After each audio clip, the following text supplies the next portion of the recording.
I'm home again.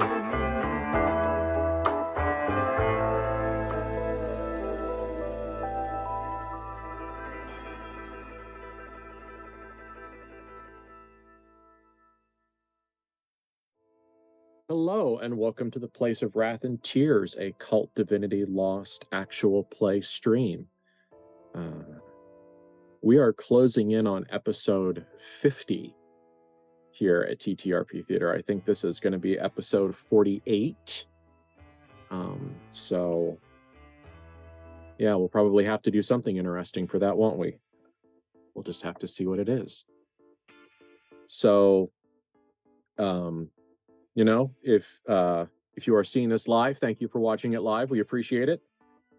Please do all of the Twitch social media right at this point. Do all of the liking and the subscribing and those and that's, because it is 2023 and metrics matter. And and if you're watching this on YouTube, please once again do all of your appropriate rituals. Okay.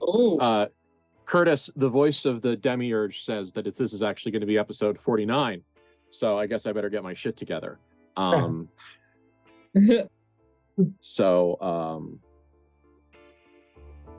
Yeah. So if you're on YouTube, you know, just wherever you're watching this, please do the thing.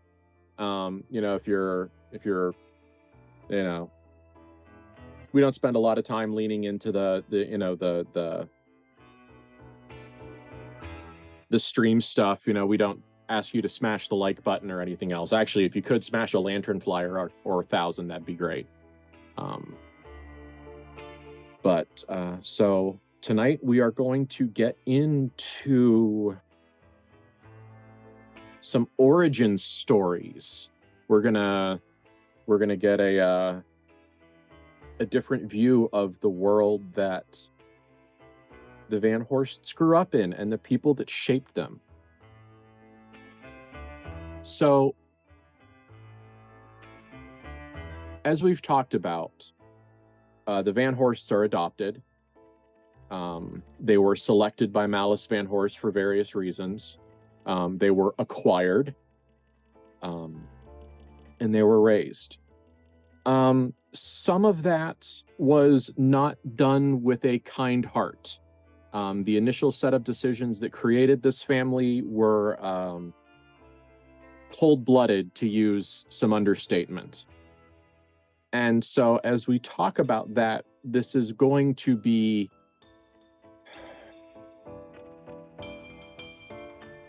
a very dark, non-standard conversation about family and adoption and bloodlines and not quite eugenics, but some like royal bloodlines and things like that.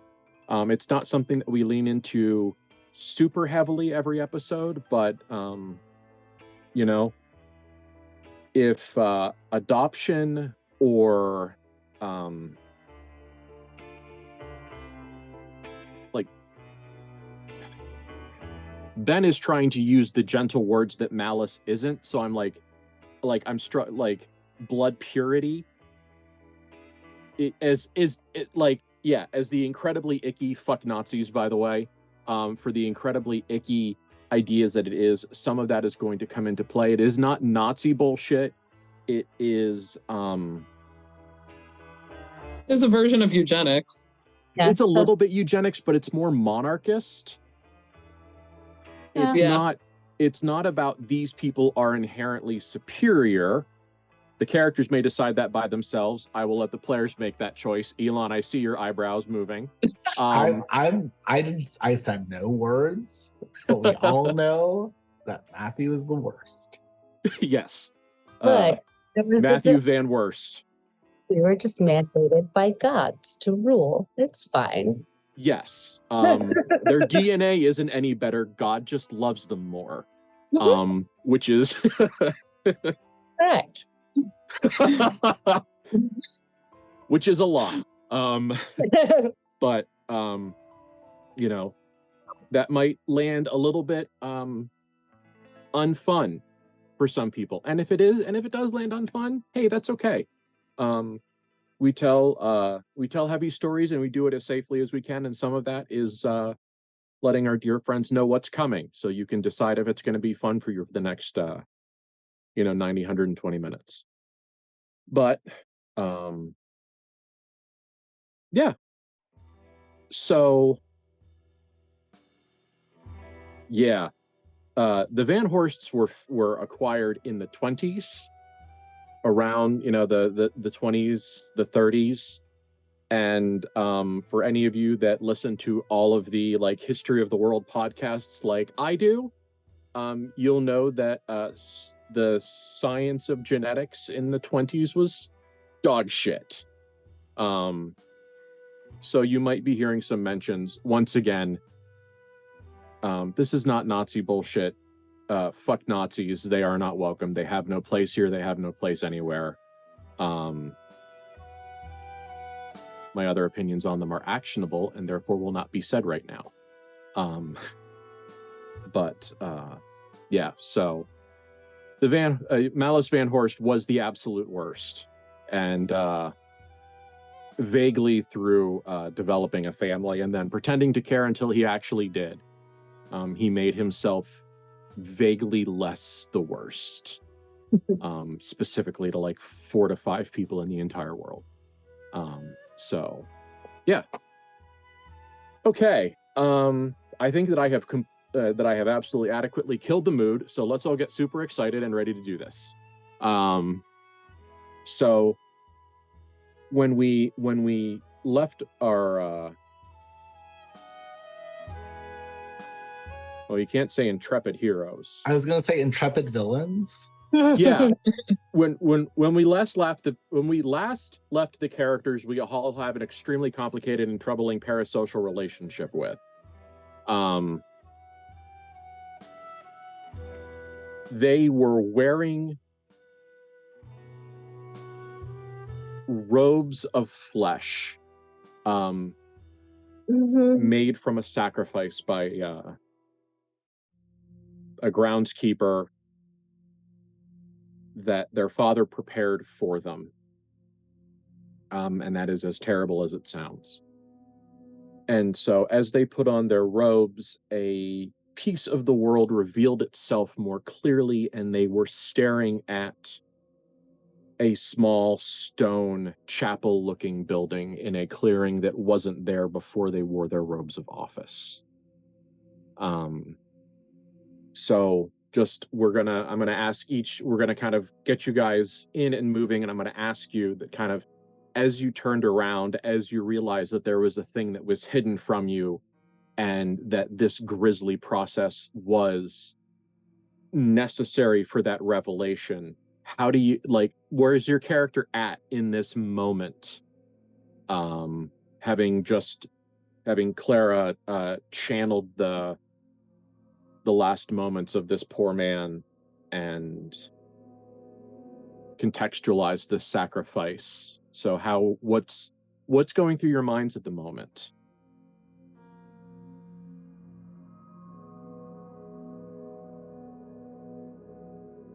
Clara's slightly reeling because she's really only just come back to herself and didn't entirely know she could do that and has no clue how to control it. But this place has opened to them and is ready for them, and they are ready for it. So she has to pull herself together and get ready to be a queen again. And so she kind of steps forward and reaches for each of their hands and remains slightly behind Matthew and Bethany, but holding on to them. So expects both of them to walk in first from the way that she is positioning herself, but is holding on and giving moral support and courage, and kind of has her shoulders up and back, and takes a deep breath and kind of gives a little nod of, yes, this is right. We're ready. But she won't lead the way. Okay. I think with that sort of lead, in a way. Like it's this sort of aspect of how Clara very often leads from behind, right? Like she manages to do this sort of soft power that gives hints to those who step before her how to step forward. And I think that Matthew is purposefully matching his steps to Bethany's so that they are literally stepping at the same time, like same foot. Mm-hmm. Because, you know, they're in many ways like Clara is their herald. She is the one who speaks. She is the one who shows them the way to lead. And the two of them, both in their sort of realms of power, are often the leaders. And I feel like because of the fact that this is something that kind of crosses the boundaries of the, you know, the illusion power of like kingship and things like this, but also the magical power that Bethany holds and is seen as the leader of, I feel like it makes a lot of sense that Matthew is purposefully matching his steps so that he and Bethany enter as one, with Clara leading from behind. Like as she always, like as the herald must do, as the person who is so able to like that. I really love that like soft power of like showing the way even when she's behind them. Like that, those little movements that like I'm sure she's able to make with her hands to show them and things like that. Like I really love the imagery of that, how she is the focal point of that triangle even when she's behind them. Mm-hmm. So like Matthew is 100% picking up on those cues at least, and hoping that Bethany is in tune with that as well. Yeah. Bethany is having her first thoughts are things like somehow the old robes, that like the childhood play robes, are more comfortable. Like they're from a perspective of like they're both more and less gross. Yes. Like they're both older and so therefore like rotting and slightly like mangy and things, like, and so therefore like that way of like falling apart gross, but also she's like wearing a person now. But like Matthew just said, when a person says that they made you a present and it's their skin and to put it on, you don't tell them no. And Bethany agreed, and is some of it is her reminding herself like there's many ways to access magic and our Father's way is not our way, but also in a like this is sort of the first thing. Like Malice has prepared them for magic from their infancy or from their acquisition, but Malice never prepared magic for them that they knew about before. And so that sort of strikes her as a moment of you know, Papa's way isn't our way, but also we don't have to steal it. Like here we are actively being invited in. Because the only time they found out about Papa's power in the first place was the Royal Phoenix Society, and they went there and wrecked house and drove like they stole it and took everything worthwhile out of it. And so, yeah, it's very different. And it does more so than like going through hell or the Royal Phoenix Society. I think it is the first time that their father's magic has felt sacred to her. And those are her thoughts as she walks very in time with Matthew through it. It's very solemn and like being in church, like being a small child in church where everyone is doing something and there is a ritual and you don't understand it yet, but it seems like a kind of magic that everybody knows all these words to say when do this specific thing. So there's a reverence in Bethany that I think isn't normally seen. Okay.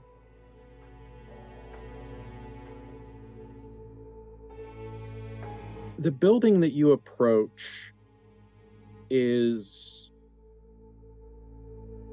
not very big. It's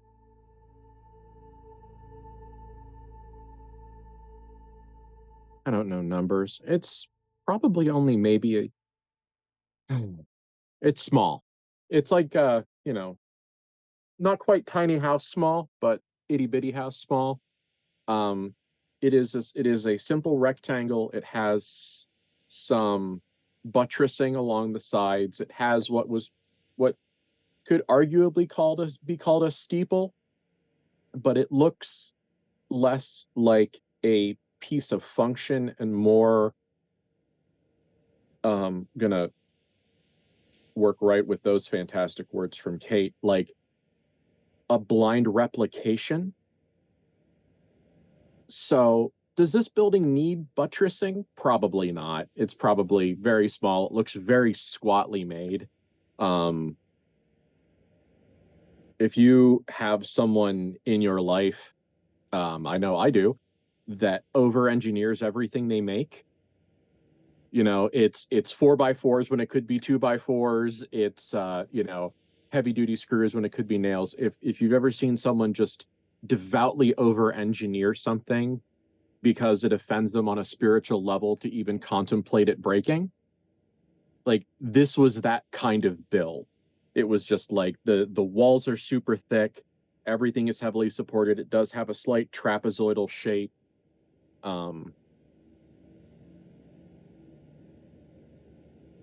And so also, as you look at it,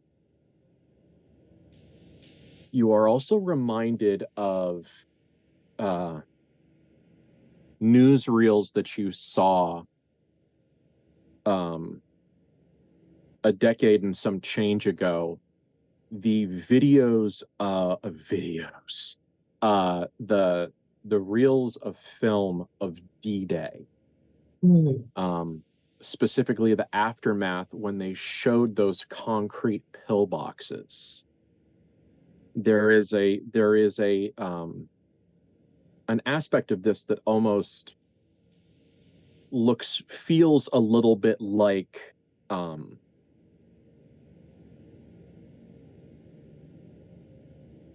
it's protective, like it's an emplacement. It's defensive. So it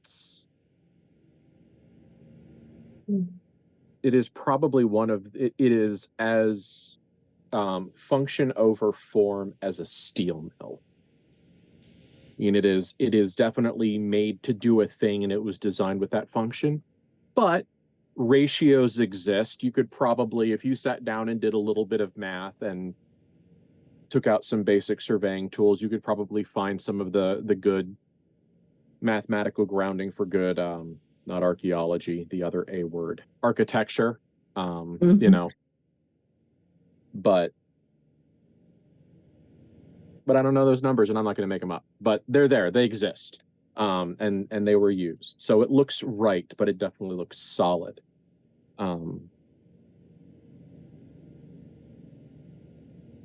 However, as you approach, now you are all wearing the skin of someone, and this skin should have dried out and moldered and aged and essentially been a scentless discomfort had time and space taken its normal path. It is not. that man was clearly bled, and there was an amount of cleaning and scraping that happened as these garments were prepared. But you still smell inside of person. There's still a little bit of that smell.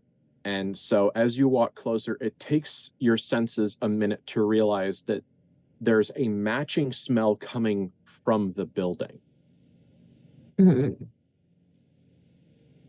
That there's kind of, it's ungood. Kind of that smell of inside. Of things that are open that should not be open, of things that are not meant to see daylight being exposed to air. And it's a nice little clearing, if you can get past the things that aren't.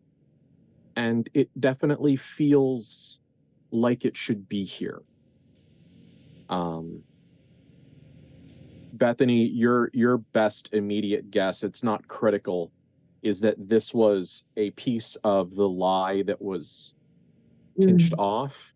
Like, this isn't somewhere else. Like, somebody made a little cyst and hid this chapel there. Mm-hmm.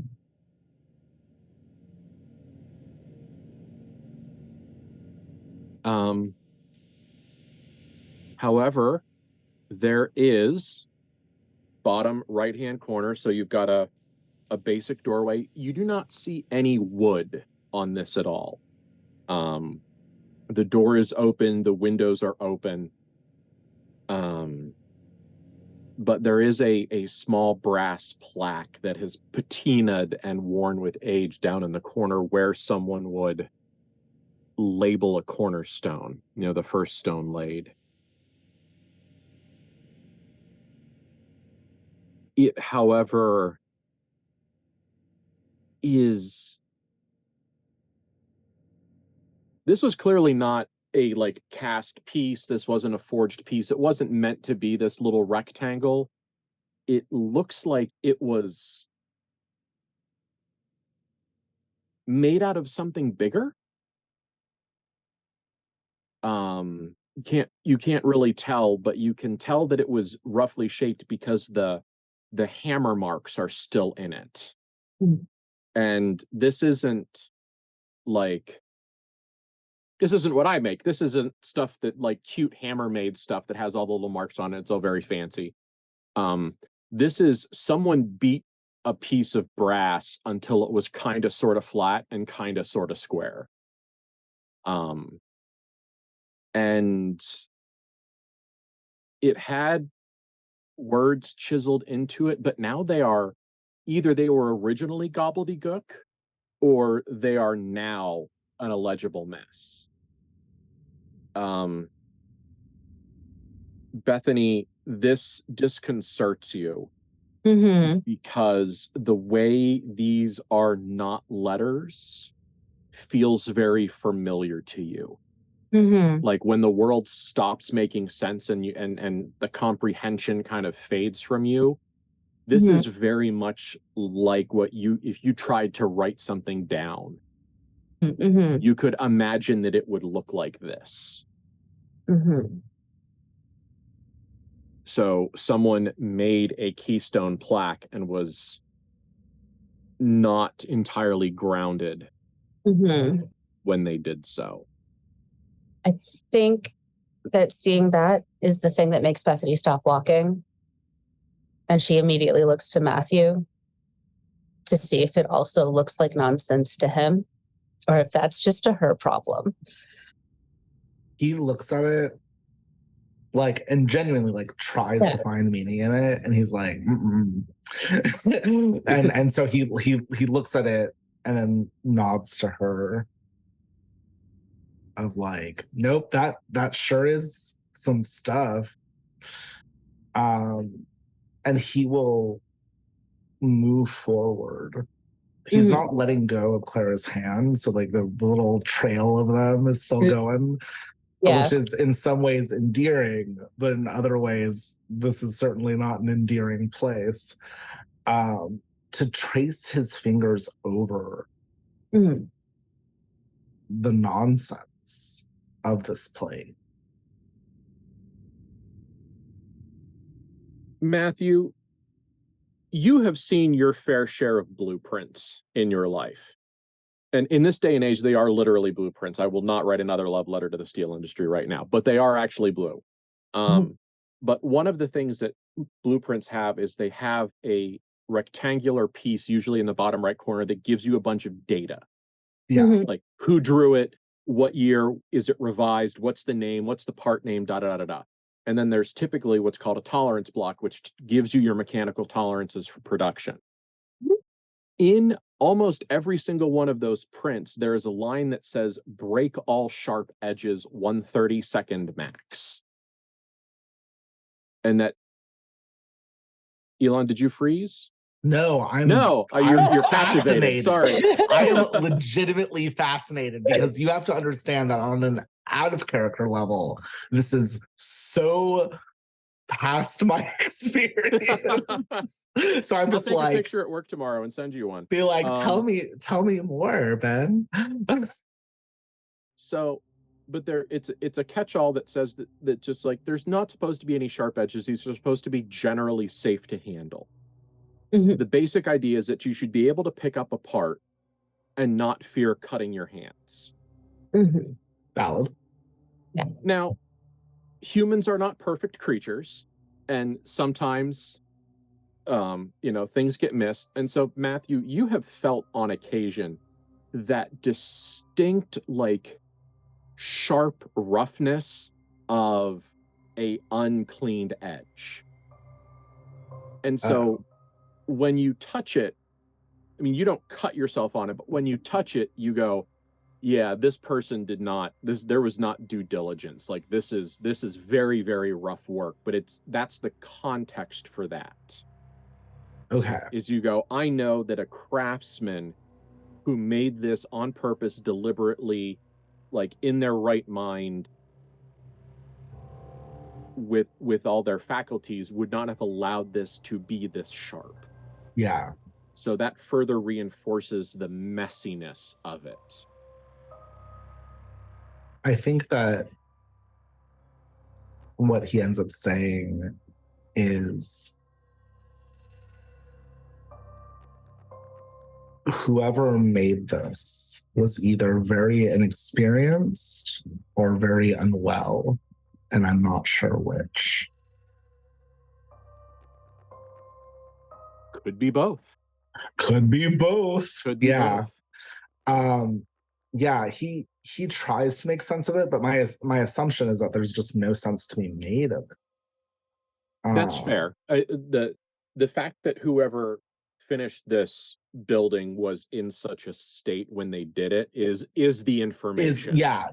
He like kind of like does his little squint of like, is this some sort of esoteric writing? Nope, they are just not well. And kind of like luckily for him, he does wear gloves at this point, so like his, he's doubly protected from very sharp edges, but he does take his hand back after that first like this sharp. And he will do something that is becoming more common, which is a sort of mirror to Bethany's look to him of, is this real? Which is his look to Bethany of, is this magical? Right? Like sometimes he's like, is this something that I haven't seen through? Yeah.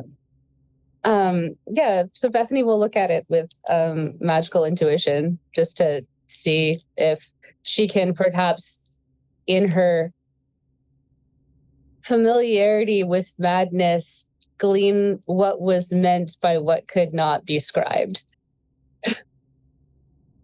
And that is a 7, but plus soul makes that an 11.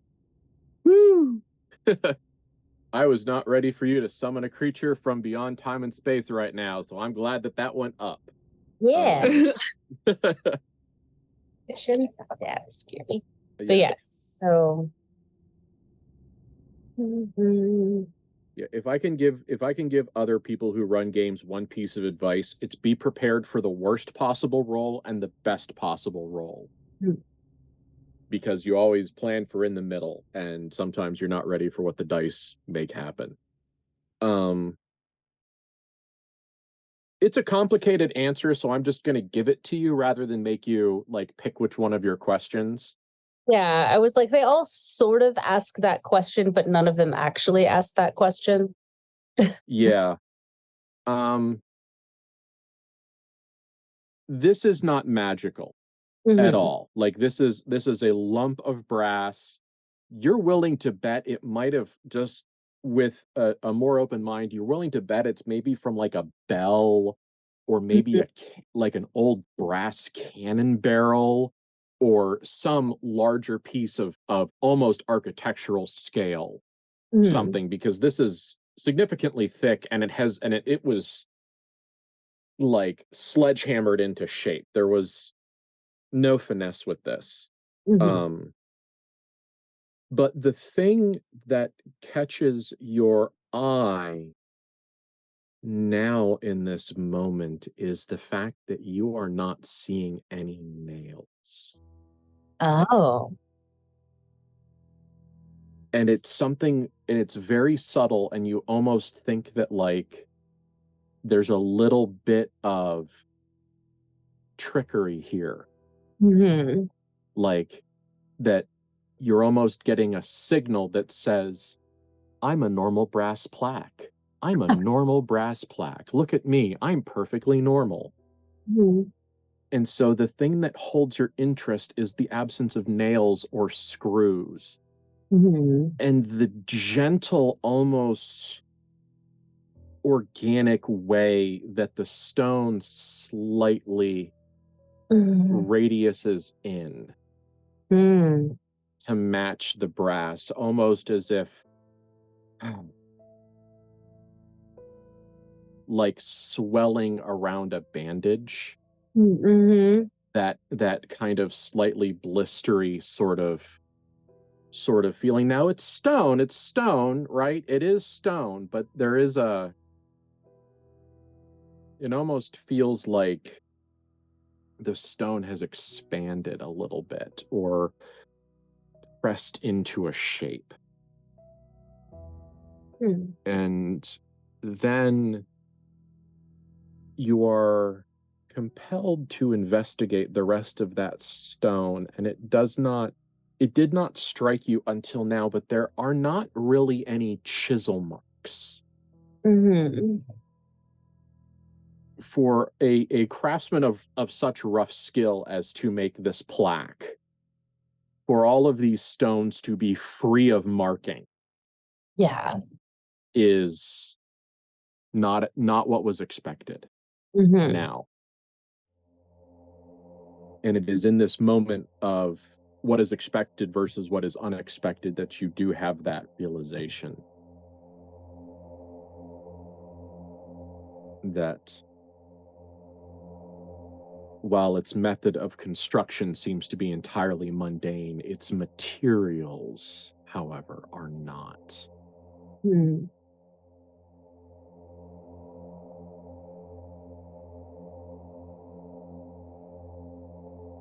And yeah.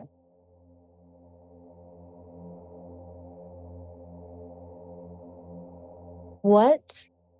This is a Kate question I don't remember. Is the name plaques that were scribed that controlled Sophia and Jacob, what were they made out of? They were made of a brassy cousin to Metropolitan steel. Okay. The thing that kind of like in my Metropolis, the iridescence is a signature of Metropolis. Whether because like it was an artistic choice or because that's a thing that happened, but to me at least, that kind of shimmering like somewhere between oil slick and pattern welded steel, that's the thing that weird Metropolitan metals have. Yeah. Okay. It would almost be easier if it was a Metropolitan metal, because then you could just be like, okay, this is an entire weird building. This is just like, Yeah. this is Metropolitan IKEA. They bought the boxes over here and they assembled it in place. This all makes sense, but it is not. Yeah.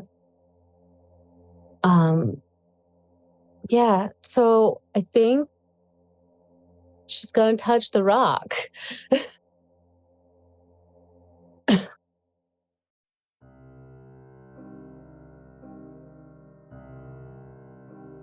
It is warm. It is warmer than sun-warmed. It is cooler than infection. It is not human body temperature, but it is warm. Mm-hmm. And the texture is something like crab shell. Mm-hmm. That slightly... It just was not what I was expecting. It was like, yeah. Like, I was like ready for like flesh or like bone, but like crab shell was not where I was like, I was like, that would not have been on my bingo card. Yeah. Yeah, it has that slightly sandpapery, like, this could be me. I have, I have sensory issues, but like, if you've ever like run your finger across like a piece of like crab shell or chitin and you just have that almost compulsion to like tick your nails on it, it has that. Mm-hmm. Like it has that very distinct yeah. Huh.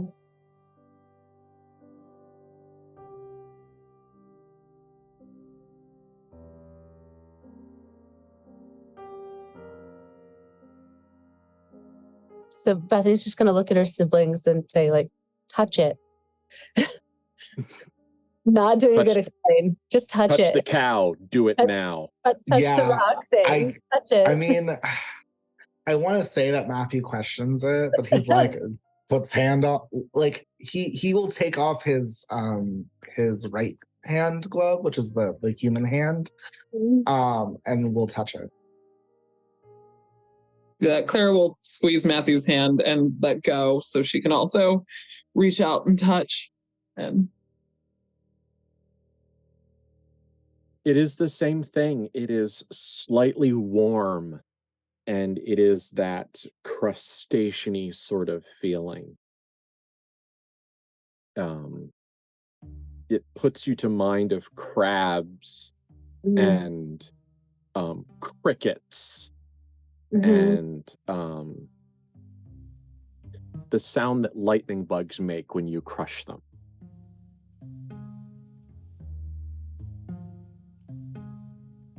she pushes very gently. She doesn't want to break it, but just in case, like, this is a brick you need to push to open a secret passageway, she's putting that amount of, like, firmness. It feels as hard as stone and as solid as stone. Okay, like the then just like pieces pushing. Yeah, the immobility of a building, you know, or you just like, you know, it has that. All right, after the touching, and I really hope I don't roll under a 9, I want to roll enhanced awareness about the entire place around us. Mm-hmm. Because she's very curious. Are there other places that we're missing? What, like, this corner probably is significant, but she wants impressions of the entire place. So she's gonna get up, take a deep breath, and open herself to the general area. Okay. Let's see how you do. Oh, that's great. That's a 16 before anything. So oh, good. That's great. Yeah. So I'm not even going to pretend to be upset. Yeah. And by the book, so I looked it up before I rolled it, you can discern clear details regarding the location.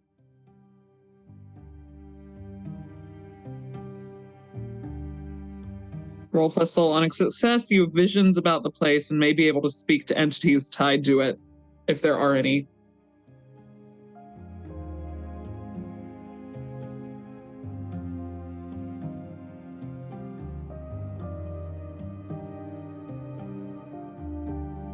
you know you are going to get that roll. I just want to spread it out a little bit for dramatic That's totally pacing. fine.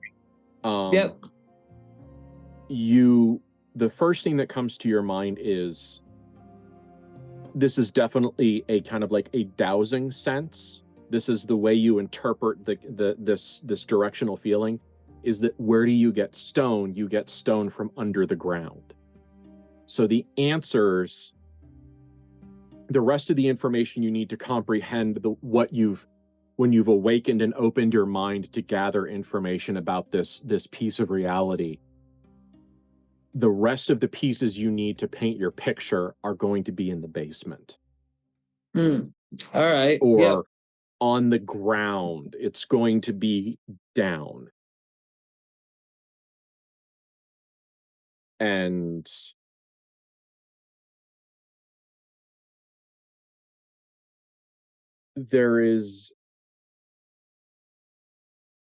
you are actually reminded for a minute, and you're not sure why yet, but you know you're going to hate it later. You are reminded of Miss Carmen, the cook, and it's not the cook, it's the chef of the house that, has been here for most of your life. Like the butchery aspect of what she does. Like you get the mental sense of like the way it sounded and felt when you watched her like cut the head off of a large fish. That kind of chopping.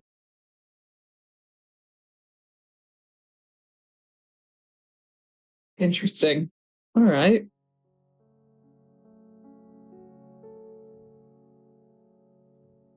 I feel like we need to go down.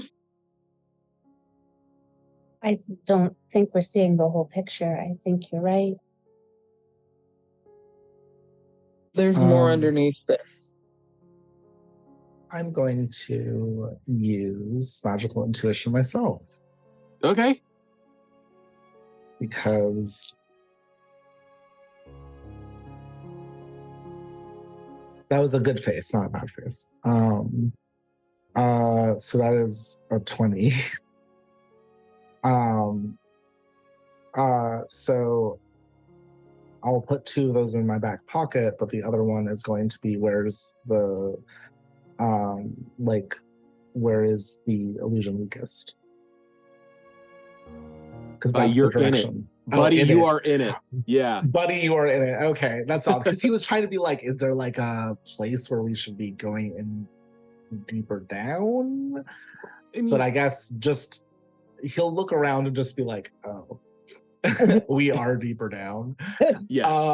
Like Matthew's experience with magical thinking is like, well, of course we have to cross the threshold. Yeah, I think his thing is he's like, we need to go through. And he will. How big is this doorway? It's generous, but sized for one human. Okay. So it's a slightly larger than the doorways we have like in modern housing, but it seems to be that was just the way it worked. He will stand and look at his sisters and nod and start to go towards the doorway. And unless Bethany is like, no, he's gonna go through first. Yeah. Bethany will let him go through first.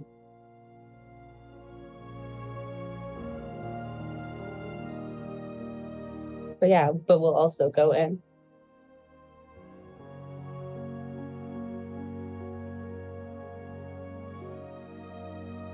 As soon as you walk in, you hear 2 voices come from behind your ear, over your shoulder, and into the building. You recognize both of them, but it takes you a few words because both of those voices are younger than you have ever heard them. And it almost sounds like it's like a Doppler effect. As you walk in, they become closer, and you hear, "Damn, how did you find this?" "Well, I did what they showed me. They said if you wanted to learn power to perform the rite, and I did it. And then it started leading me here." "I don't believe it. I'm not sure I do either. But here we are. You ready?" "Yeah. You know I'm not going to do this without you with me, right? You think I'd be anywhere else?" And the young voices of Malice Van Horst and St. John echo down into a building that is much bigger on the inside.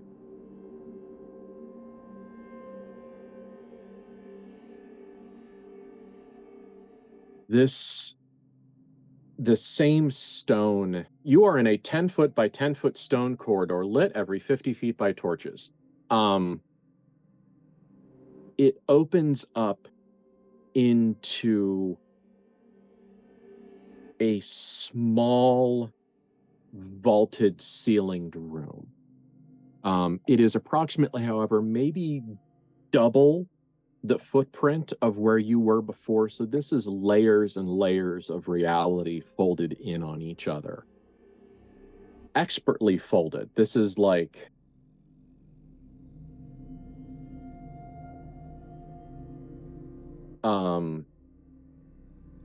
so the ceiling is vaulted, but it is slightly organic in its shape because the stones have an inclination for soft edges. So the arches feel a little bit like ribs. No, it doesn't feel like you're inside a creature. It feels like it was made with organic sentiment. Very much like if you look at a piece of Giger's artwork, you're like, that's made out of whatever, cast resin and metal, and clearly it is not actually organic, but I also know where, he got these design ideas. So in this room,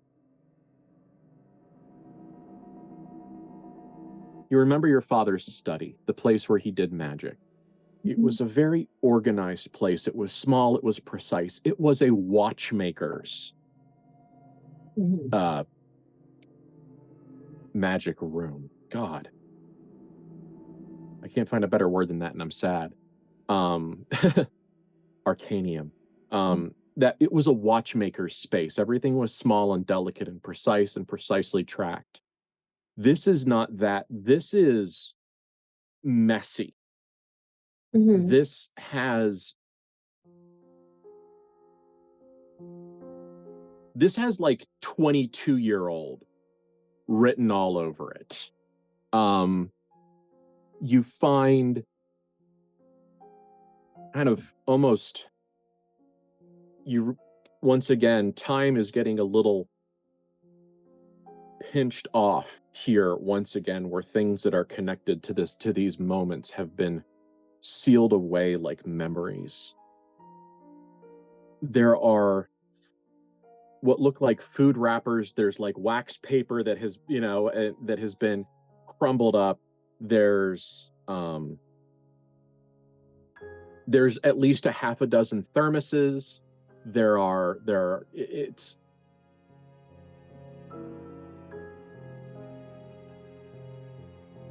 There's dirt, and there's some old notebooks that have been left open, and there's pencils, sitting in the open bindings, and there's cigarette packs that have been torn apart and used as bookmarks. And there's like soapstone writing on the walls, and there's grease pen here and there. And it feels very young adultish. Like it feels like a college frat room. I was going to say like a bachelor pad. Yeah, it's a bachelor pad. There's a little bit of that, like, you know, yeah, it's that, like, not messy but not filthy but messy, not dirty but unkempt. Yeah. So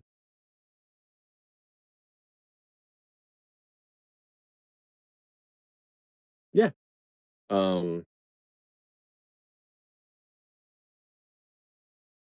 You hear as you walk through this room, there's more to discover here, but I just kind of want to spend a couple minutes here. As you kind of walk through this room, taking it in, the thing that strikes you the most out of the echoes of their voices is the laughter.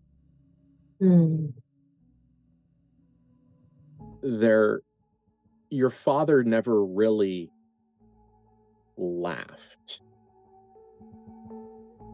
He would chuckle. If you told him a terrible joke, he would groan appropriately. He had a sense of humor and he let you see it. He told a lot of jokes with his eyebrows, if you know what I mean. Yeah, that's kind of like, are you seeing what I'm seeing? Sort of very subtle, you know, no one will ever be able to make me admit that I just had a moment of humor. But in these echoes, there is laughter. And it is young laughter. It is the laughter with a voice full of cigarette smoke that has been up too long.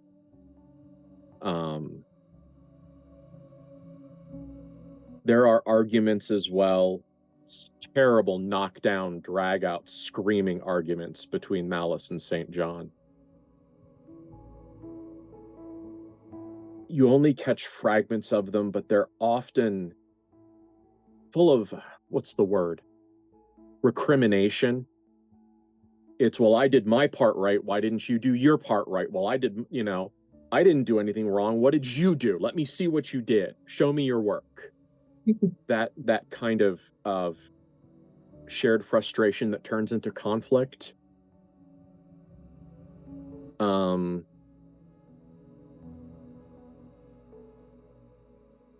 some talking, but it's all jumbled together on top of each other, of just these two spending an incredible amount of time in here, figuring out magic. Maybe figuring out more than magic, but the premise was magic. Lots of discussions over esoteric things. It appears like their overall attempt was to make contact. This was an attempt to reach a particular thing or reach a particular place and communicate with it. So the pieces of the conversations you hear are things like, well, the conduit has to be prepared correctly, but we also have to, ward here and ward there. Nothing from us can go into there, and nothing from there can come into here. We need to use some kind of a clarification sigil so that we can handle the way that these wards are going to make things difficult to hear. Like, it is the mechanical development of a magical ritual.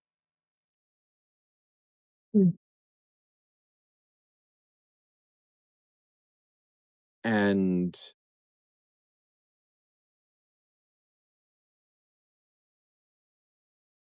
I am describing it slowly so that my players can get it, but this is a full sensory, like, overloading experience that takes a brief moment and a couple of 100 years to process.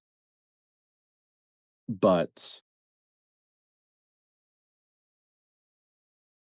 yeah, they spend a lot of time figuring it out, and then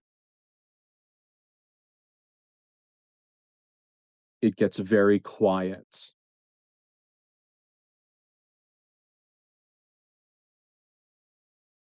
And it's not silent because you can almost hear breathing and like the creaking of shoe leather and the rustle of clothes, that sense that you are in a room with someone.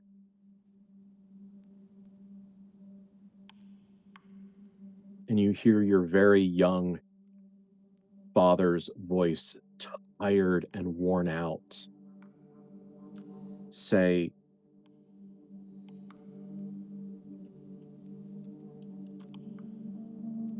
"Before we do this, I just want you to know that St. John says, stop.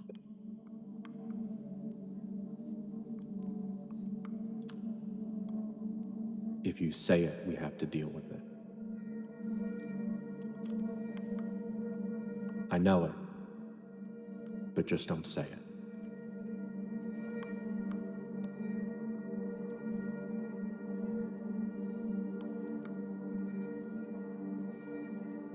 Malice, you hear his voice and you can almost see their shapes in the dim, undifferentiated light of the room that almost looks like it is lit by the memories of flashlights and kerosene lamps.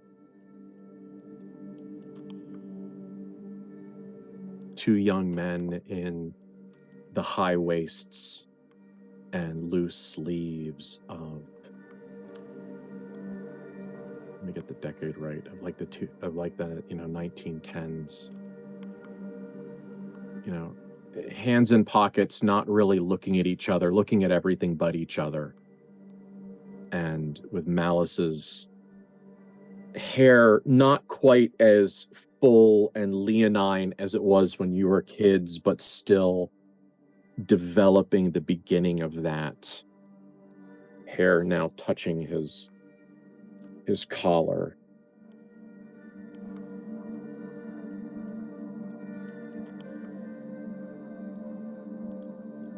And he swallows and he tries to start talking a couple of times, and then he says, "This was it, wasn't it? This was as close as we get." St. John says, "Yeah, I think so."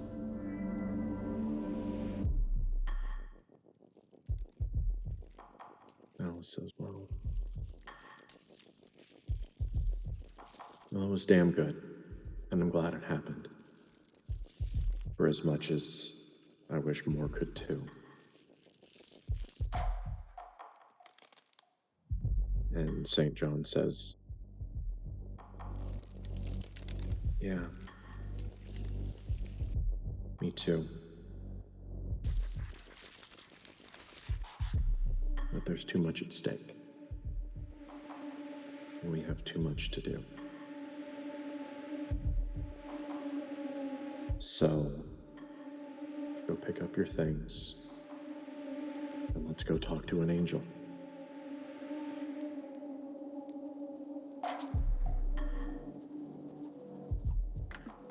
And the memory fades. And the echoes fade now in a slightly natural way, as if they are going down, as if you're walking down a hallway away from them. And there is a sense that maybe deliberately, maybe accidentally, that these moments were held here in trust, so that somebody, goddamn anybody else in the world, could hear them almost say it.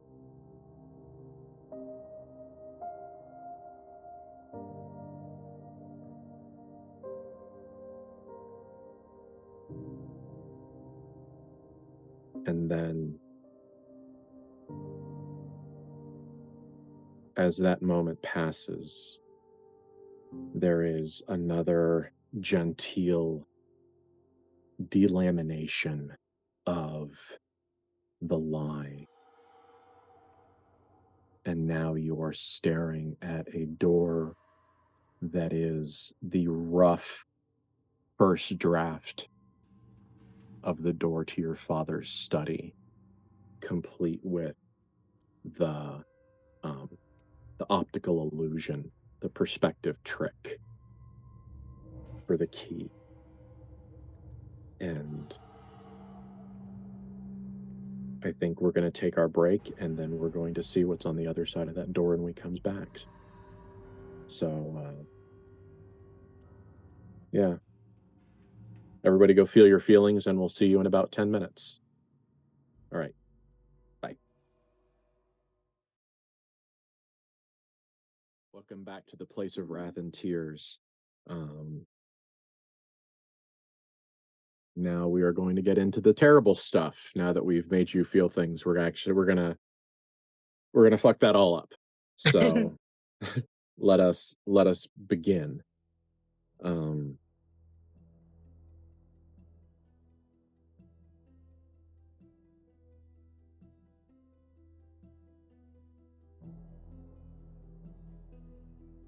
The door does not have a key. This door is difficult to identify as a door because it is not set into a frame. It is wood that has been literally just wedged into place. And that is, once again, this building is almost normal. It's a metaphor and whatnot. But you don't realize how weird it is until something brings it to your attention.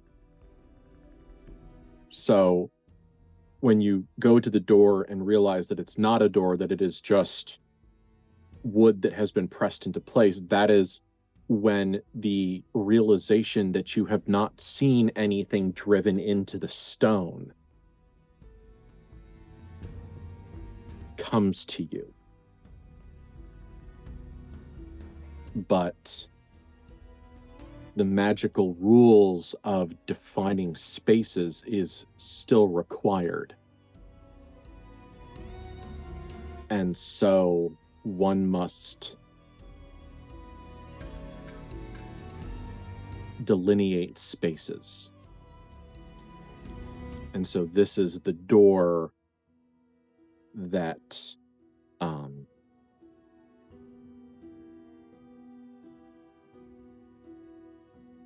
that identifies that border. And it pulls out easily enough. It wasn't like wedged in there with a hammer and everything else. It was clearly designed to be taken out, but it does.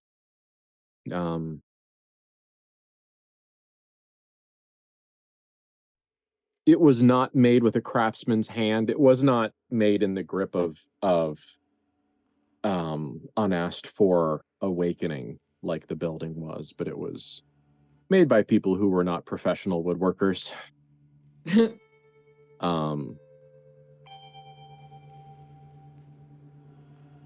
But it leads down. And you get a sense that, well, you have all rolled all of your sensory things, so I'm not even going to give you a sense. You get a knowledge that passing through this border is going to be a passage between places. Not an endless, terrible voyage like you've been on before, but this is a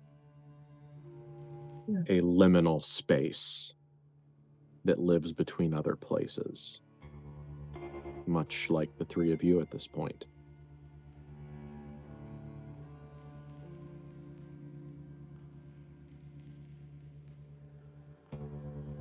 It's time to step forward.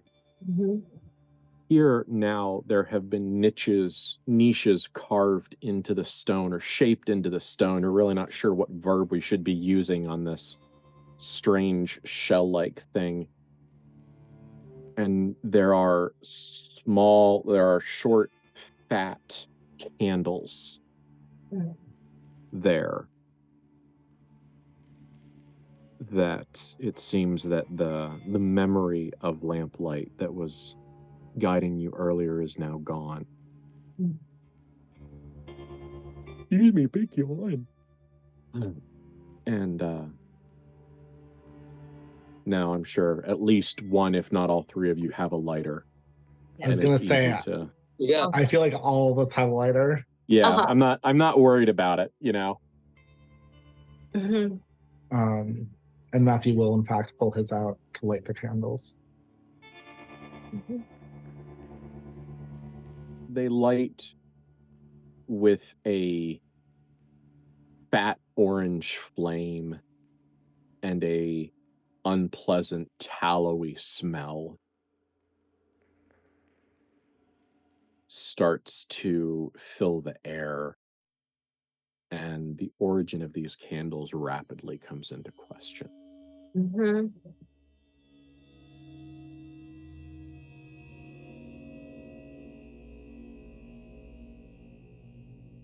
And as you light one, you hear voices again, but this is not the same echoing chatter of years and years of work in one place. This is a conversation.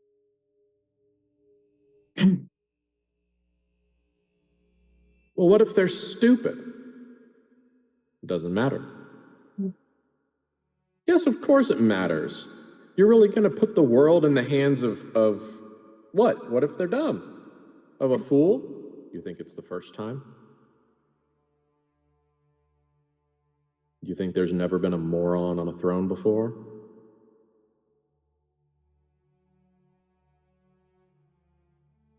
Well, still, but you have options, right? Yes, of course we do. And I'm going to pick the best ones that I can find. All right, well, what if they're all stupid? What if they're all cross-eyed and they laugh at church, or, you know, I don't know, they've got the Habsburg chin or something. He says, well, then we'll teach them not to laugh in church. We will teach them how to read, and we will get them good glasses, and they will wear extremely high collars. I do not know.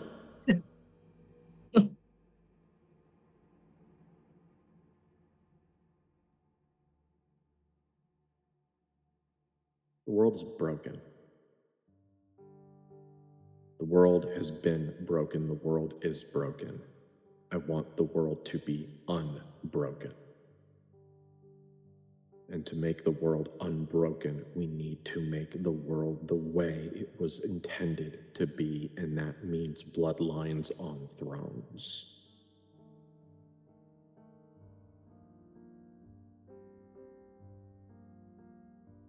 I know, and I understand that, and I agree with you, Malice, but damn it, what if they're dumb? I have no intention of dying anytime soon. If I can't find aught but imbeciles, then I will guide them until they have adequate children. It is not the quality of the person that is important, it is their blood.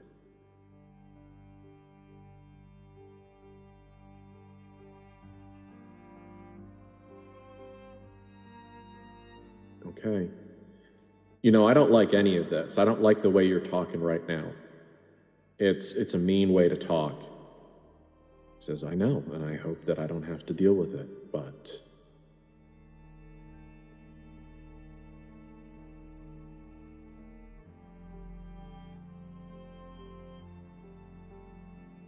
giving one child a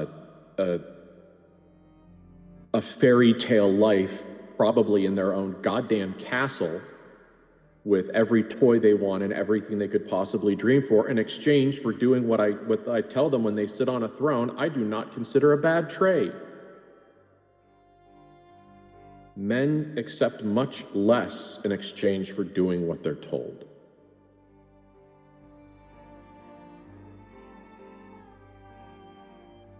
There will be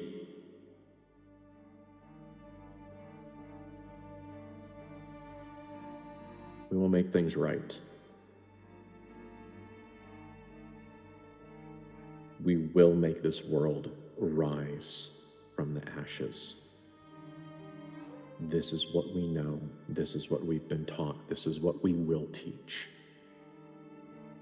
And right now, what we need to do is not worry about whether or not children that we don't even know the names of yet or know where they exist yet, doesn't matter whether they can read, whether these hypothetical children can read or write. What matters now is finishing the thing we've worked on and talking.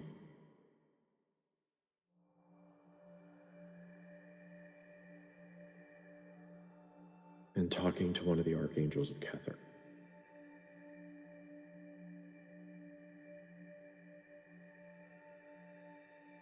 Because without the correct authority, nothing else of this matters. He is the first archon for a reason. Without hierarchy, nothing else has value.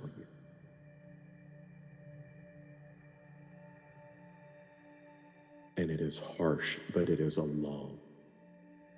It is built into this world as much as gravity. So, let's go.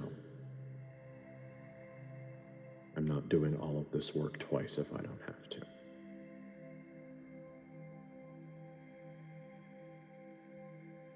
Then the hallway goes quiet.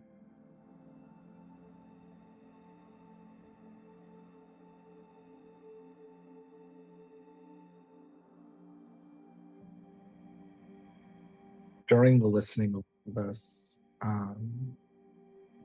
when they start speaking of the archangel, they start speaking of Kether, Matthew absentmindedly rubs over his sternum as if pressing on the divinity that he stole, that he consumed.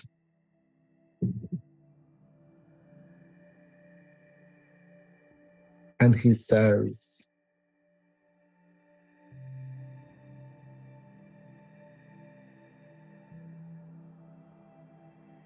while looking at Bethany, while looking at Clara, especially while looking at Clara,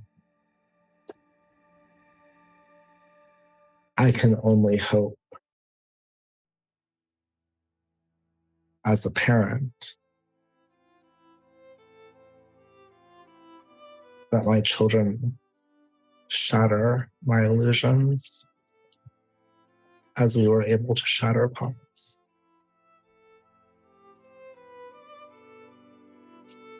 Because illusions are what keep us bound here, aren't they?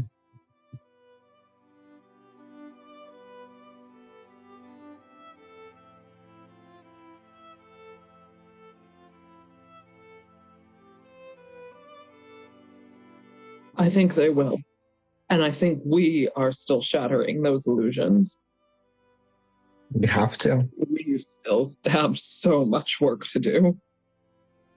We have to make it worth it. Mm-hmm. We have to make all of it worth it. And he will continue down those stairs. Mm-hmm.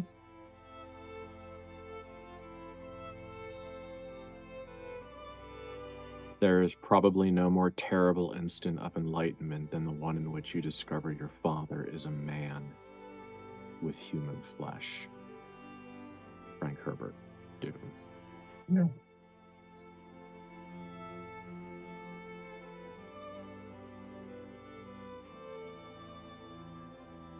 Is it strange? I love him more knowing that he did not love us before he knew us. I get that. Yeah. Like, Matthew just kind of has his whole moment where he's just like, I don't want unconditional love. I want to earn it.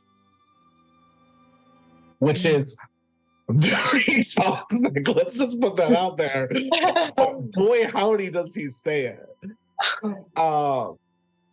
And internalize it on a very big degree. I feel like I've just like epitomized Matthew's relationship with his father right there. Just like, oh. But it is. It hits him very hard, and it I feel like this is the, like, for what Bethany and Clara can see, this is in some ways tying off a bow of unfulfilled sort of angst for Matthew, because there was always that fear of, am I not enough? Am I not worth enough? Have I not been enough?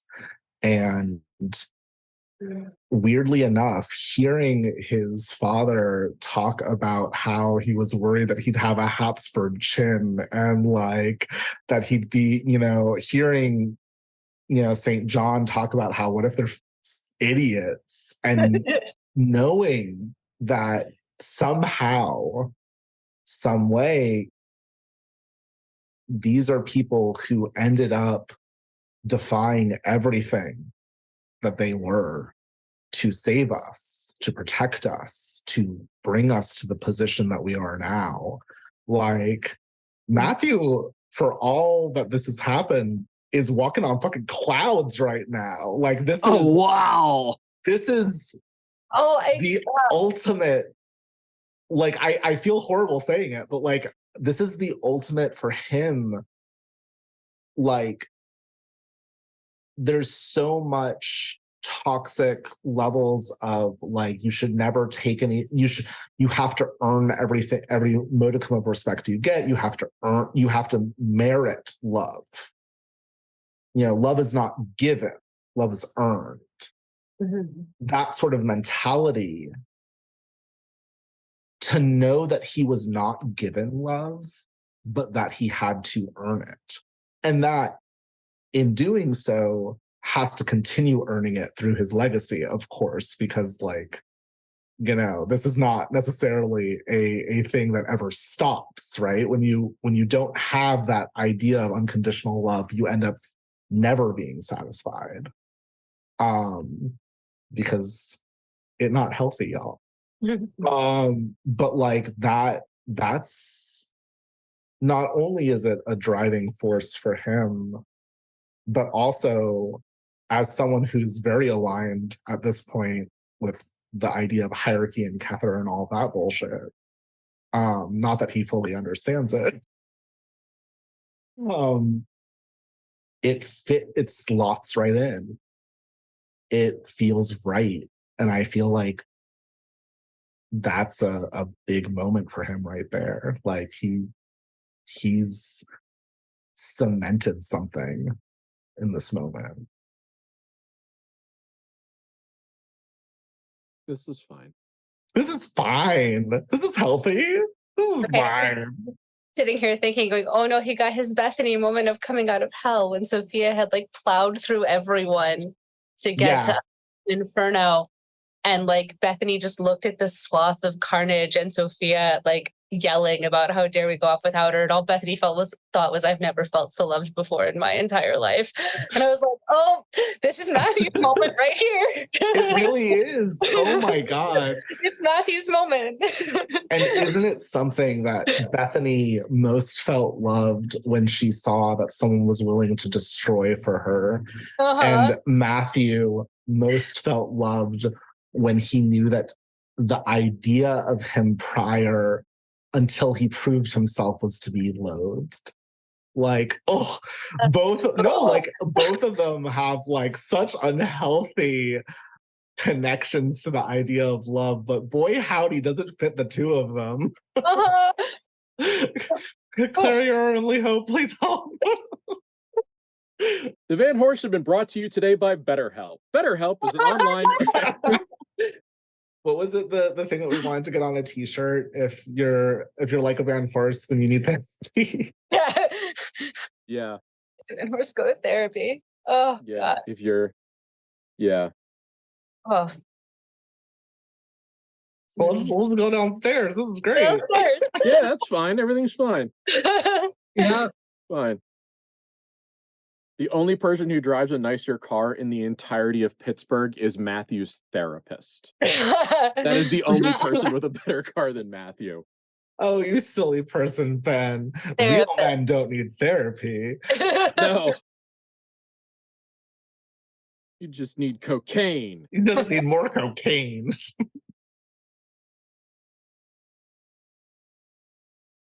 All right.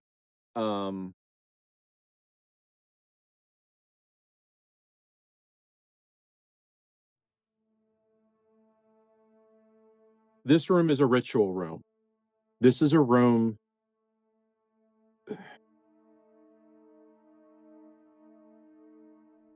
No. Hold on a sec. I'm gonna rearrange these thoughts in my head because now it's time for Clara to go on an adventure. All right. There is a spot in the floor that is overlain with planks. Everything else has been this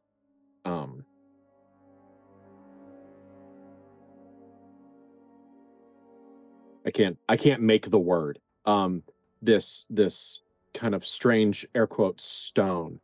But here it's, you know, the hallway's decently wide, good for two people to walk shoulder to shoulder. And it's overlaid with planks. Clearly like just pine or some other cheap wood. It's like scaffolding. It's like something you'd find at a construction site to, you know, go over a ditch. Yeah. But Clara, your answers are underneath here. It is under this wood that the questions that you asked earlier have their answers. Now, you could turn away, but then you'll never know. Oh no. She walks forward to the edge of the wood and stops right there and goes, whatever the most power, I think, or at least the most answers they left us, there is something important there under the. Just help me get this wood up. And then she's down on her knees trying to pry up the wood. Or maybe it comes up very easily. Who knows? The wood isn't nailed in or anything else. It's just laid like between two stones. All right. Let's get some wood up. Up it goes. Roll it to one side. Just. Yep. What you are seeing is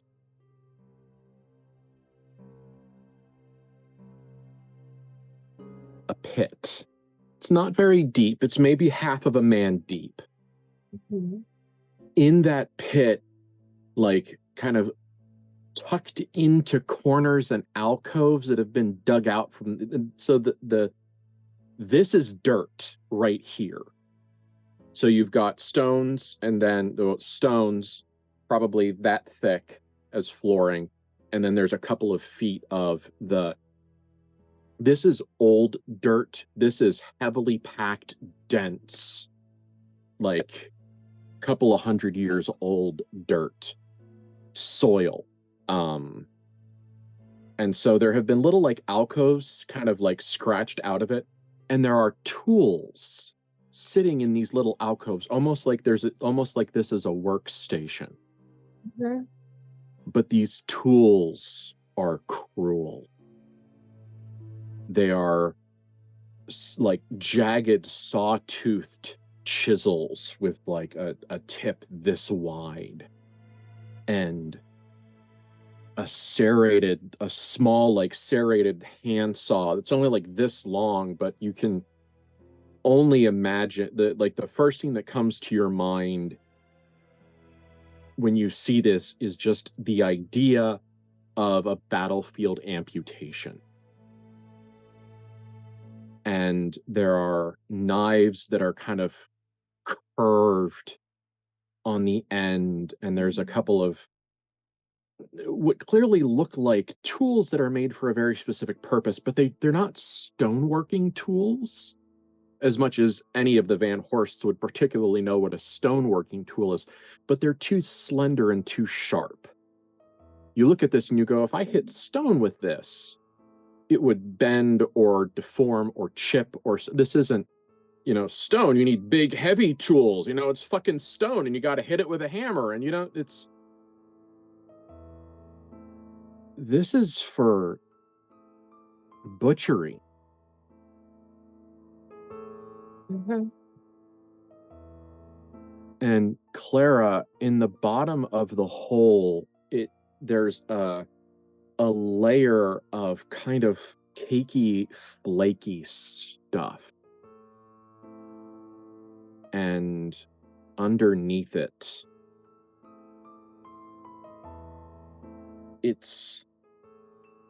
a couple of feet across. It's a little bit bigger than the biggest stone you've seen. Is a piece of shell.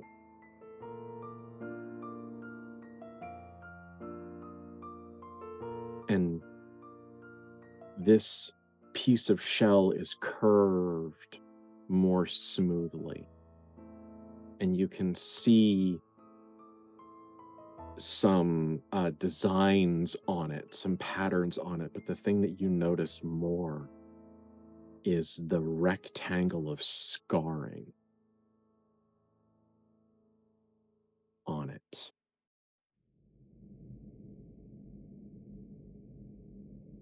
And you look at the tools, and you look at that shape underneath your feet, and you look at the layers of dried, crusted, organic looking mess.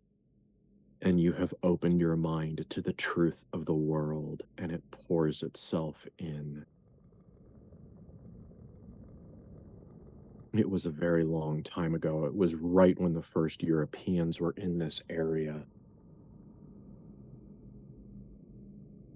A man found a thing deep underground. And just like so many people, he found it sacred and therefore had to ruin it. Every so-called stone in this place was cut from this living creature.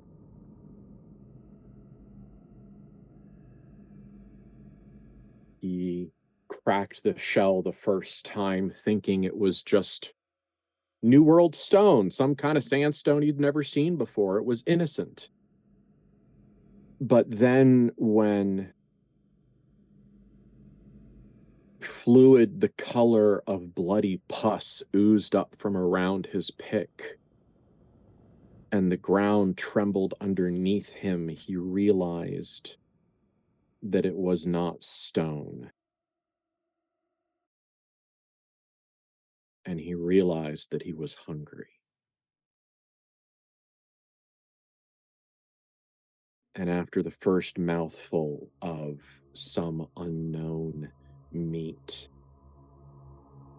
that something crawled inside his mind and filled him with the desire and the compulsion to make this place sacred, that something he has found is sacred as in offset from the world, as in held aside.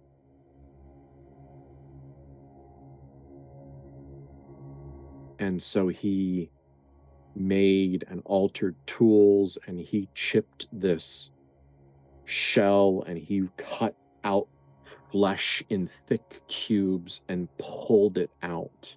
And as the air hit the flesh, it started to harden around, a protective response. And then it filled back in again, almost.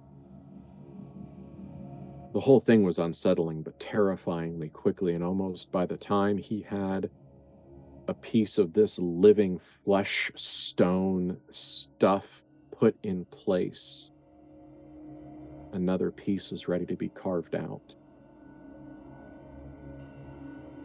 And so your father's first place of power, the spot that he used to talk to an angel that lit the fires that burn in your entire life,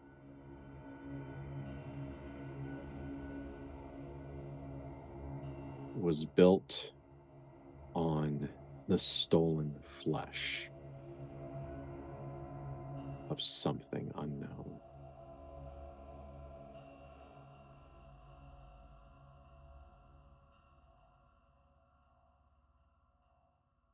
It's the deliberateness that gets you. The idea of finding something fleshy and like chitinous under the ground, that's almost normal at this point. You can encompass that thought relatively quickly. It's the idea that whoever this is, the builder, did it again and again and again, hundreds of times, knowing what he was doing, knowing that everything he built was made out of suffering. Still, he did it. You almost can admire the dedication.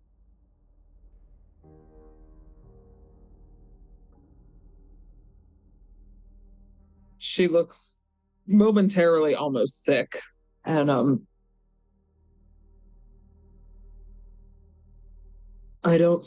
it wasn't Papa who built this place. This is older. Hundreds of years older, but whoever built this place, she kind of scrambles up out of the pit. She doesn't want to be standing in that organic matter anymore. Whoever built it cut into whatever this was. This was a creature. All of this was. And cut it open again and again and again and built this entire cathedral out of its shell, its body.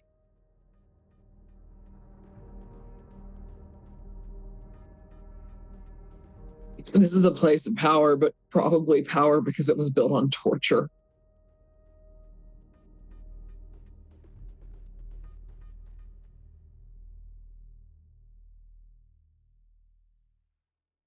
Clara, the stones are warm.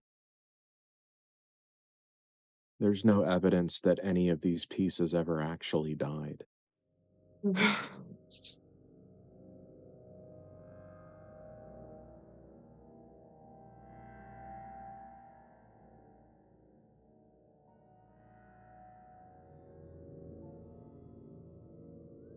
It could still be here. I don't know.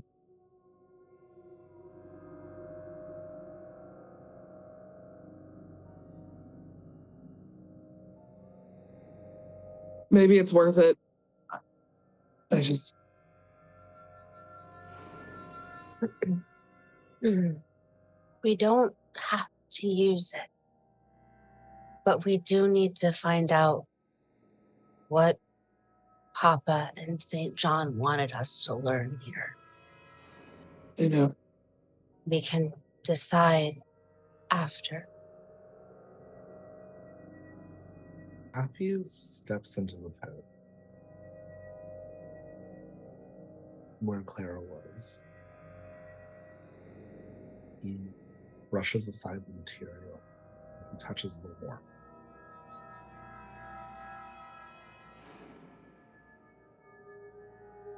I know. And he puts his hand on it. And he says to his sisters, "Do you think it knows we're here?" We could try and reach it. I just think we should find out what Papa wanted us to know first. I agree that we should find out what Papa wanted us to know first, but... I didn't say, I said we'd decide after, and we can... No, I agree. I'm curious. It's still warm.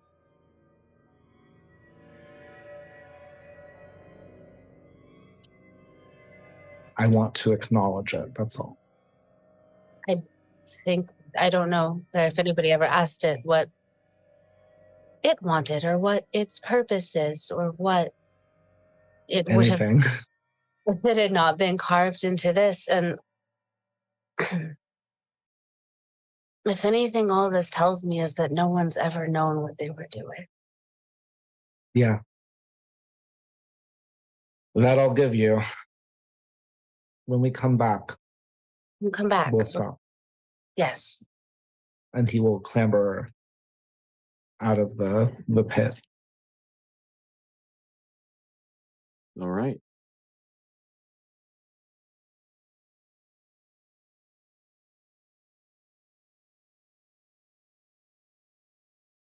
Bethany's feeling very virtuous about her self-control. You're not like... Get in the pit and figure it all out now, and just not even eat it. She just wants to know. She likes monsters, and she likes to talk. I know. Like, it's this huge... I like that, like, we're like... everything. Will this be our monster now? She's both sitting there going, I'm wearing a person, and I'm not really loving wearing a person.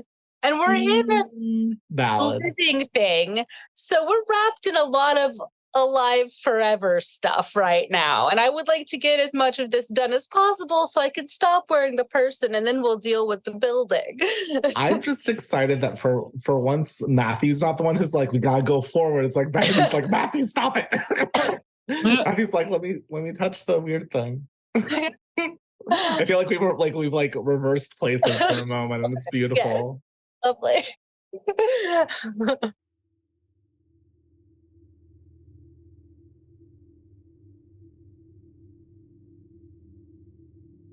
You know you've gone down. You felt the sensation of going down. But when you walk into the final room, you feel as if you're standing at the top of a tower. Maybe that's media. Maybe it's that the idea of a wizard's tower is so old and so thoroughly embedded in the Western mind that every magic place has to be at the top of a tower. How, every wizard is a Merlin, every witch is a Morgana. And maybe it's that, but maybe it is another fold. Maybe it's the way the arches built into the wall look like windows. How this feels like it should be somewhere that overlooks something. Or that it should be sitting in the middle of a great open space. Like a gazebo sitting in a garden.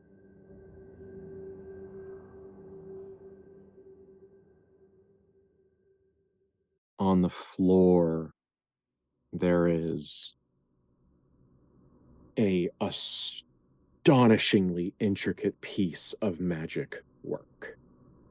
It is layers upon layers upon layers upon layers of writing. There are etched discs of metal at intersections. There are gems at other intersections.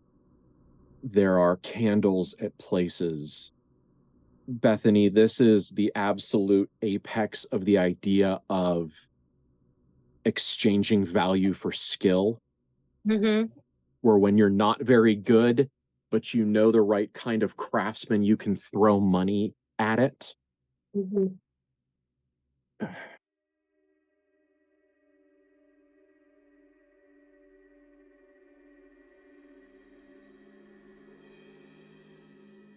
There is a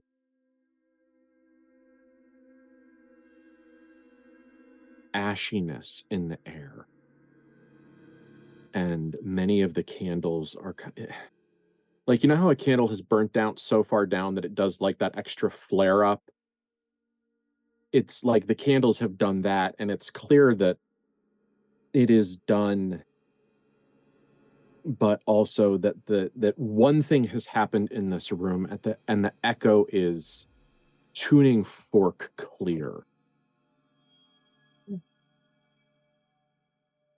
And I don't think that I really need to ask if the Van Horsts want to hear that echo.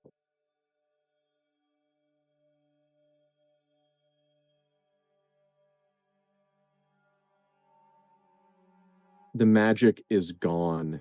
Well, the use of the magic is gone, but the warding around this, Bethany, is so beautifully intricate that you are fairly certain that the way you will be able to experience what has happened here is by breaking that warding circle a little bit. Mm-hmm. And when you do, you know that it is not a real moment, that it is an experience in time, that nothing you can do can affect what is happening. But one thing has happened here, and it was a terrible thing, and it was a wonderful thing. This is the room that made your father believe, finally believe, that transition from indoctrination to faith.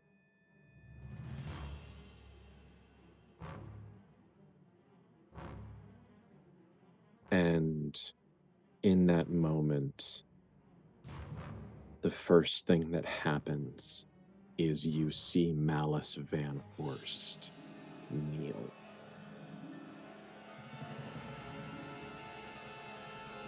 Before an angel as it slowly, beautifully drops from the sky. Pointed toes landing, heels landing delicately. And it is the angel that you killed. Mm-hmm. It is Kazdafael, Angel of Kether, patron of the Royal Phoenix Society. And he says,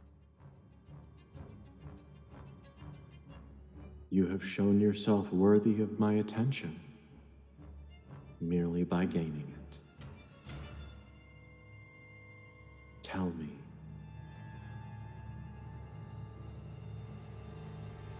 what is it that you desire from me, from this woman?" And Malice Van Horst, young and eyes full of fervor, glowing with that kind of enthusiasm is a bad word that only the young can really manifest. Mm-hmm. He says,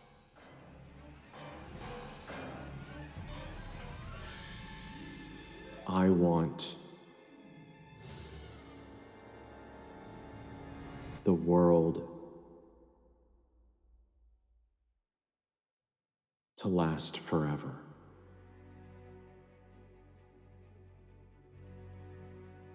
I see the way we prepare to destroy ourselves. I have seen the horrors of war, and I never want to see it again. We have fallen so far from what this place was made to be. And I know that when we return things to the way they are meant to be, that things will be better.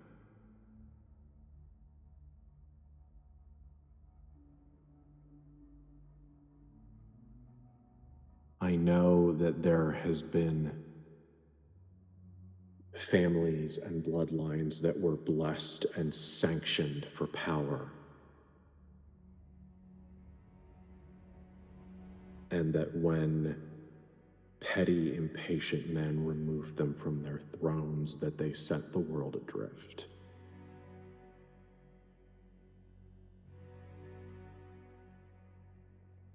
And I wish to right the world.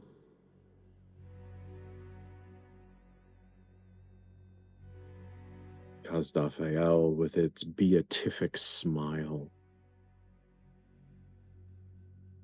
its nasty, shitty cousin to the Red Lady's smile, says, then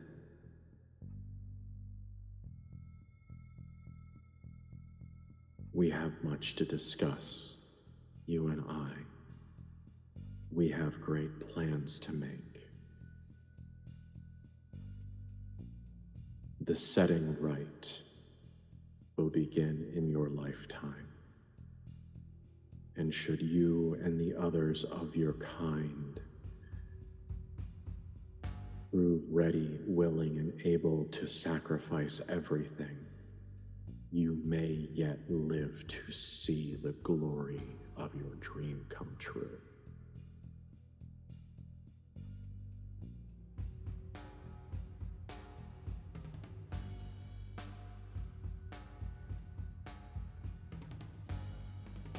I shall instruct you in what you need to know to play your part in the recalibration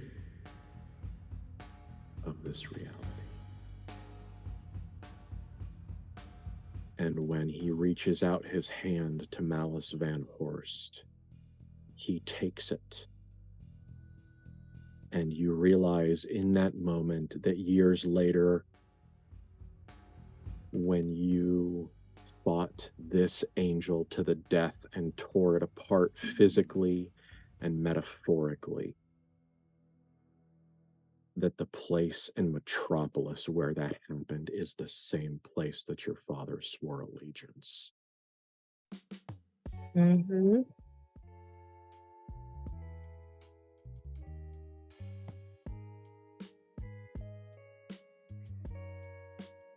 And the memory fades. But what you saw will probably not. Mm-hmm. The sight of a Van Horst kneeling.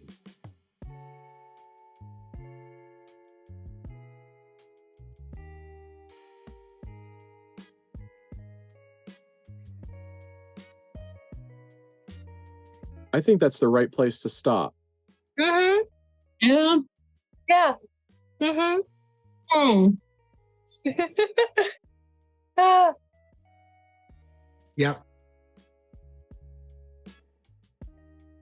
I just get this image of like internal Matthew, like just like, first of all, how dare you?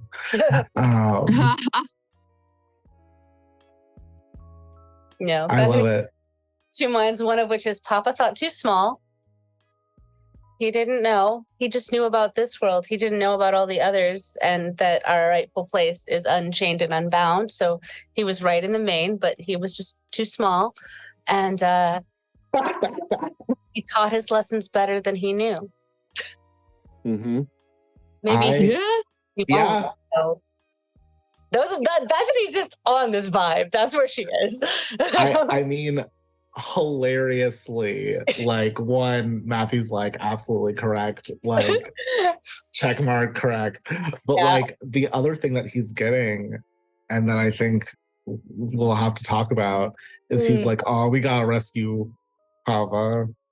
Yeah, that's we gotta do that while we're here, because that's fine. I got that's questions for that man, and I that's did a problem. a lot of feelings I bad. do We love left him. him for now, and we gotta get him back. We did Yeah. say come back, and maybe now's the time. Yeah. We got the power. We got more power now, and we're gonna try. We'll try to get We Danny back. do. Yeah. Then over here, like, what the fuck? He's like, well, you ruined everything. No. Let's go. I just, I really do love that, like, so much of, like, I feel like what we've been doing is both exactly what he wanted and exactly not what he wanted at the same time. And I'm like, great cognitive dissonance, fam. We're doing good. We're doing great. We're doing great. We didn't go by the letter, but we went by the spirit. Yeah. Yeah.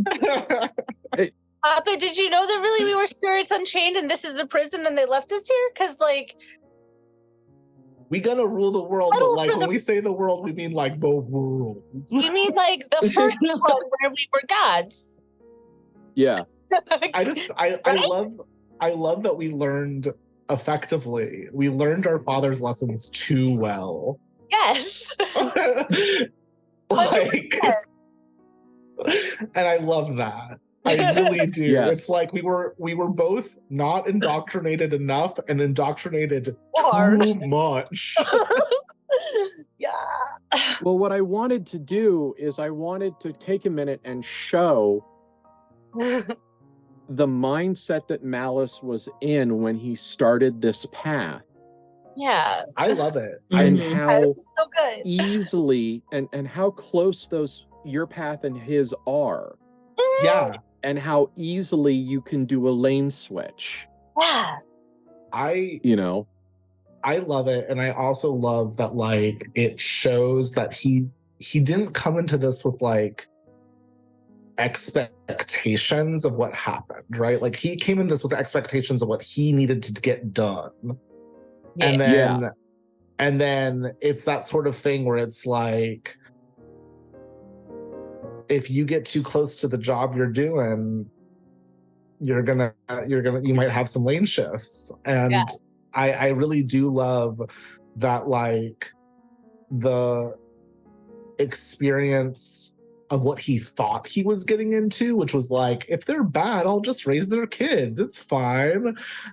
And the experience he got himself into, which is, oh, humans will pack bond with anything, and I now have a bunch of children. Like that very big difference. It's so easy to, in the abstract, look at like, oh, this is easy. But like the moment that you actually have to like get into the empathy and the messy humanness of it. And I really love getting to see what he thought he was getting into, knowing that is not how that went. Yeah. No, I super love that point, especially because like Bethany's whole creation is such a weird thing. He's so weird. No, that's the second thing he did. He got Clara, and then he got Bethany like made in Inferno in a machine thing with lots of like, it's weird. It's just weird. We don't really know. Weird stuff happened. And then so he like, but that also makes sense in the like, this is the stuff I have to do. I got told I have to do this. I'm gonna make this baby. Cool. Now you gotta deal with it. Yeah. And she's the one in the house with you forever. Yeah, I mean the knife edge that I'm treading, like, and it's especially important, you know, in the modern day. Like, the world was very different when I invented Malice Van Horst. Like, it's been a long whatever, like 3.5 years since the first time he started to like take shape. But I think like you could like he's believable. Like that's the thing that I feel about him is like the best and worst thing is that he's believable. Oh yeah. You know, a person who looked at World War I and went, "We're gonna fucking kill the world. Yeah. Mm-hmm. Everything is broken." Yeah. You know, and I think that like he's a very like what I've always loved about him is that like, you know, you could have gone very easily with what if Daddy Warbucks was evil, or like what if Daddy Warbucks was part of a cult, but like you gave him such. Sorry, I live in New York and there are sirens. But then like you gave him such nuance and you gave him such humanity, and I really loved getting to have all the insights of like how he was a complex person. Because even the thing is like, as a person who like looked at World War I and went, "We're gonna destroy the world," and like, sure, talk to arcane power to do whatever to fix it. Before he dies, he still sees World War II happen. Like he's put in all effort for a thing, and he still sees. So like that just can like reconfirm his belief that like he has to keep doing, because if he doesn't, you know, bad things happen, or I have to check my times, and he, you know, already saved us, and then World War II happened after, then he can feel guilty forever that the world didn't in fact stop being at war because he didn't murder his children. He denied the Phoenix Society before World War II. There you go, so he can feel bad forever. Yeah, that's what you did. And I'm sure that he did. I'm sure that him recovering for whatever like physical and spiritual damage that he endured in that separation from the literal magic of the Royal Phoenix Society. Like one can only imagine what kind of shit he had to do. You know, what bonds he had to break, what oaths he had to rewrite. Yeah. It's fascinating to me, like how this campaign as you know a whole, both looks at people making very extreme, often unethical decisions for very human reasons. For very like, you can see where someone goes from point A to point C. And you're like, point B was an option, y'all, but you didn't take it. And I can see why you didn't take it. Yeah. And sometimes you went to point A to point C, and then you went back to point B, and that did get you killed. But like it's that sort of thing, right? Like it's like a really interesting, and I love that everyone we've dealt with, even like the really horrific people, frankly, have some like, I can see where they were created. I can see where they were made in their heads. Yeah. And so I really appreciate that from you as a storyteller. Thank you. Yeah. The cackling villain only goes so far. That's the thing. Like they're not as interesting to like to fight against, and they're not as interesting to be, because let's all be honest, we're all kind of villains.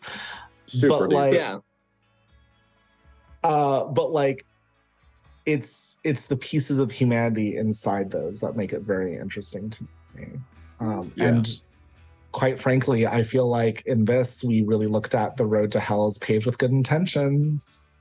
Yeah. You know? And so, yeah. Right. And like, I just want to thank you. Go ahead. No, finish. I just want to make something super abundantly clear. Like,